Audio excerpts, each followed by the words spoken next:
नमस्कार। मैं डॉक्टर गौरव Garg, ENT specialist, आपसे कुछ अपने मन की कुछ बातें मैं शेयर करना चाहता हूँ। ख़ास तौर पे इस करोना वायरस को लेके, जो कि ये महामारी इस समय फैलती ही जा रही है और अपना भयावह रूप धारण करती जा रही है। जैसा कि आईसीएमआर और डब्ल्यूएचओ के अनुसार तो आने वाले 2 महीने में ये और भयानक हो जाएगी। तो अगर ये भयानक रूप लेती है तो फिर हमारे पास घर में रहने के अलावा कोई चारा नहीं होगा। और ये बीमारी अभी साल भर से पहले थमती नज़र नहीं आ रही है, क्योंकि अभी कोई वैक्सीन, कोई दवाई इसकी नहीं ईजाद हो पाई है। इवन अगर आज बीमारी का इसकी वैक्सीन आ भी जाती है तो अभी आप सोचिए, सबको लगते लगते 6 महीने, साल भर तो कम से कम लगेंगे। तो हमें इस बीमारी के साथ रहना सीखना होगा और कैसे बचे रहें ये सीखना होगा। मेरी सबसे राय है कि सब लोग घरों से कम निकलें, हमेशा मास्क लगा के रहें, हर थोड़ी थोड़ी देर बाद 40 सेकंड से लेके 1 मिनट तक अपना साबुन से या सैनिटाइजर से हाथ को साफ करते रहें। साबुन से धोना सबसे ज़्यादा फ़ायदेमंद है आपके हाथों के लिए भी। जब भी आप घर से बाहर निकलें, बिना मास्क, बिना सैनिटाइज़र ना निकलें। आप ऐसी जगह बाज़ार में जा रहे हैं, कहीं भी जा रहे हैं जहाँ पे कुछ ऐसी सतहों को टच कर रहे हैं जिसको सौयों लोगों ने टच करा होगा, तो उसके बाद आप हर थोड़ी थोड़ी देर बाद सैनिटाइज़र जो आप साथ में लेके गए अपने हाथ को सैनिटाइज़ कर लें। सोशल डिस्टेंसिंग का पूरा ध्यान रखें। कोशिश करें कि कम से कम 3 फीट की दूरी आपके और दूसरे पर्सन के बीच में रहे, जिससे कि उसकी सांसों से निकलने वाली ड्रॉपलेट्स आप तक ना पहुंच सकें और आप बिल्कुल सेफ रहें। आने वाले समय में शादियों में, पार्टियों में जाना हम लोगों को बहुत कम करना पड़ेगा। ट्रैवलिंग तो भूल ही जाइए लगभग, और विदेश यात्रा तो जब तक कि बिल्कुल ही ज़रूरी ना हो, आगे आने वाले टाइम में प्लान भी मत करिए, क्योंकि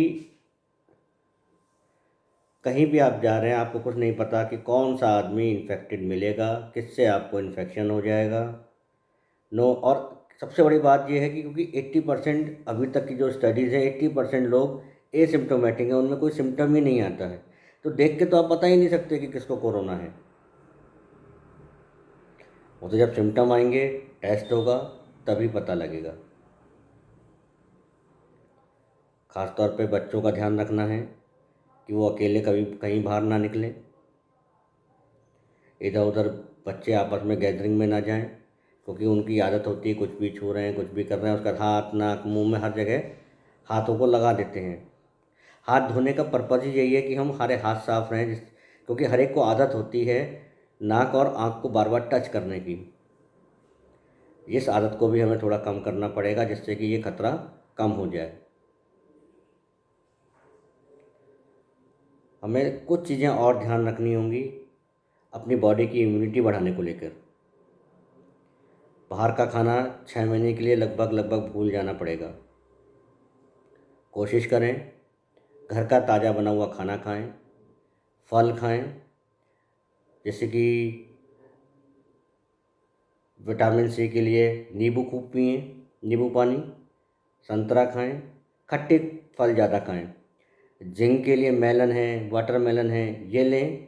ये दोनों दोनों तीनों चीज़ें, क्योंकि इनमें मिनरल्स हैं, जिंक है, ये आपकी बॉडी की इम्यूनिटी को बढ़ाते हैं। क्योंकि इस वायरस से बचने का एक ही तरीका है कि आपकी बॉडी बिल्कुल स्वस्थ होनी चाहिए, इम्यूनिटी स्ट्रांग होनी चाहिए, तब वो आपके ऊपर अटैक करने के बाद भी सिम्टम्स नहीं आते और धीरे से बॉडी आपको रिकवर कर लेती है और वायरस आपके शरीर को छोड़ देता है। दूसरी बात, हॉस्पिटल्स की जो मैं फेस कर रहा हूँ, कितनी बार मैं देखता हूँ कि मरीज़ अननेसेसरी हॉस्पिटल्स आ रहे हैं। डर के मारे। तो मेरा कहना यह है कि आप कम से कम हॉस्पिटल जाएं, ख़ास तौर पे उन बीमारियों के लिए जिसमें सिर्फ टेलीफ़ोन पे टेलीमेडिसिन के द्वारा, व्हाट्सएप के द्वारा कंसल्टेशन हो जाए आपके डॉक्टर से, आपको इलाज मिल जाए तो ज़्यादा बेटर है। क्योंकि जितना आप हॉस्पिटल जाएंगे वहाँ खतरा और ज़्यादा है। सिर्फ हॉस्पिटल तब जाएं जब डॉक्टर आपका ये कह दे या आपको लगे कि नहीं, वैसे कि मुझे तो अब दिखाना ही पड़ेगा, कान है, कान के सिर्फ बता के काम नहीं चलता, उसको आपको कान दिखाना पड़ेगा। पर थायराइड की बीमारी है किसी को, वो फ़ोन पे डिस्कस होकर काम हो जाता है। क्योंकि हमें अभी 6 महीने काटने, ज़िंदगी भर थोड़ी काटनी है। हम 4-5 महीने इस तरह से काट सकते हैं। किसी को खराशे हैं, जुकाम है, फ़ोन पे दवा बताई जा सकती है। तो मेरी राय है कि हॉस्पिटल में कम से कम जाएं, सोशल गैदरिंग से बचें, हाथ बार बार धोएं, मास्क लगा के रखें। इधर उधर थूकता हुआ कोई बंदे किसी को भी देखें तो कोशिश करें, अगर आप समझा सकते हैं कि भाई नॉट थूको तो बेटर है। क्योंकि ये थूकने से भी जगह जगह अब उस बंदे को नहीं पता है एसिम्टोमेटिक है, क्योंकि 80% लोगों को सिम्टम ही नहीं आते। अब वो उसको इन्फेक्शन होगा और तो चारों तरफ और फैलेगा।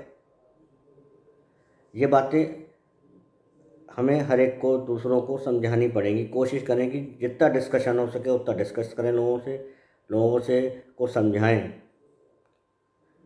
क्योंकि वैसे तो हमारे देश की पॉपुलेशन इतनी ज़्यादा है कि कोई भी सरकार कुछ नहीं कर सकती। अब लॉकडाउन खुलेगा ही खुलेगा थोड़े दिन बाद, तब स्थिति और ख़राब होगी। WHO, ICMR ये सब कह रहे हैं कि अभी आने वाले 2 महीने बाद इसकी स्थिति चरम सीमा पे होगी। अब आप सोचो, जब चरम सीमा पे होगी तब क्या हाल होगा। ये तो खुशनसीबी है हमारी कि हम बरेली में हैं और यहाँ पे कंट्रोल्ड है, कुछ ही केस आए, उसके अलावा कोई केस नहीं आया है। अब दिल्ली की, बॉम्बे की स्थिति सोचो, वहाँ रहने वाले लोगों की स्थिति सोचिए। डर के मारे लोग निकल नहीं रहे हैं घरों से वहाँ पर। तो मेरा सबसे यही निवेदन है, क्योंकि इसकी रोकथाम ही इसका आज की तारीख में बेहतर इलाज है कि जितना कम से कम स्प्रेड हो, जितने कम से कम लोग इफ़ेक्ट हों, जितना धीरे धीरे ये फैले, ताकि हम लोगों को टाइम मिले कि जब तक वैक्सीन या कोई बीमारी आए, जब तक वैक्सीन या कोई इसकी प्रॉपर मेडिसिन बने, हम लोग सेफ रहें। अब ये मान के चलो कि ये साल हमें सिर्फ ज़िंदा रहने के लिए लड़ना है, तभी आप इस लड़ाई को प्रॉपरली जीत पाओगे। क्योंकि कोई नहीं जानता कि किसको हो सकता है, किसको नहीं। अपनी दिनचर्या में आधा घंटे की फिज़िकल एक्सरसाइज के लिए भी देना शुरू करिए। बॉडी इम्यूनिटी के लिए एक्सरसाइज बहुत ज़रूरी है। एक्सरसाइज कर लीजिए या योगा कर लीजिए, क्योंकि अब आप पे टाइम भी है और आने वाले टाइम में हमें अपनी दिनचर्या बदलनी पड़ेगी। इसमें कुछ देर हमें अपनी बॉडी के लिए भी देना पड़ेगा, अपनी इम्यूनिटी और अपनी हेल्थ के लिए देना पड़ेगा। तभी हम इस बीमारी से पार पा सकेंगे और इससे जीत सकेंगे। मुझसे मेरा सबसे यही निवेदन है, घर पे रहिए, स्वस्थ रहिए। 2020 को किसी तरह से अपनी हिम्मत से, अपनी दृढ़ निश्चय से पार करिए और इंतज़ार करिए इसके वैक्सीन और इसके इलाज आने का। जय हिंद। धन्यवाद दोस्तों।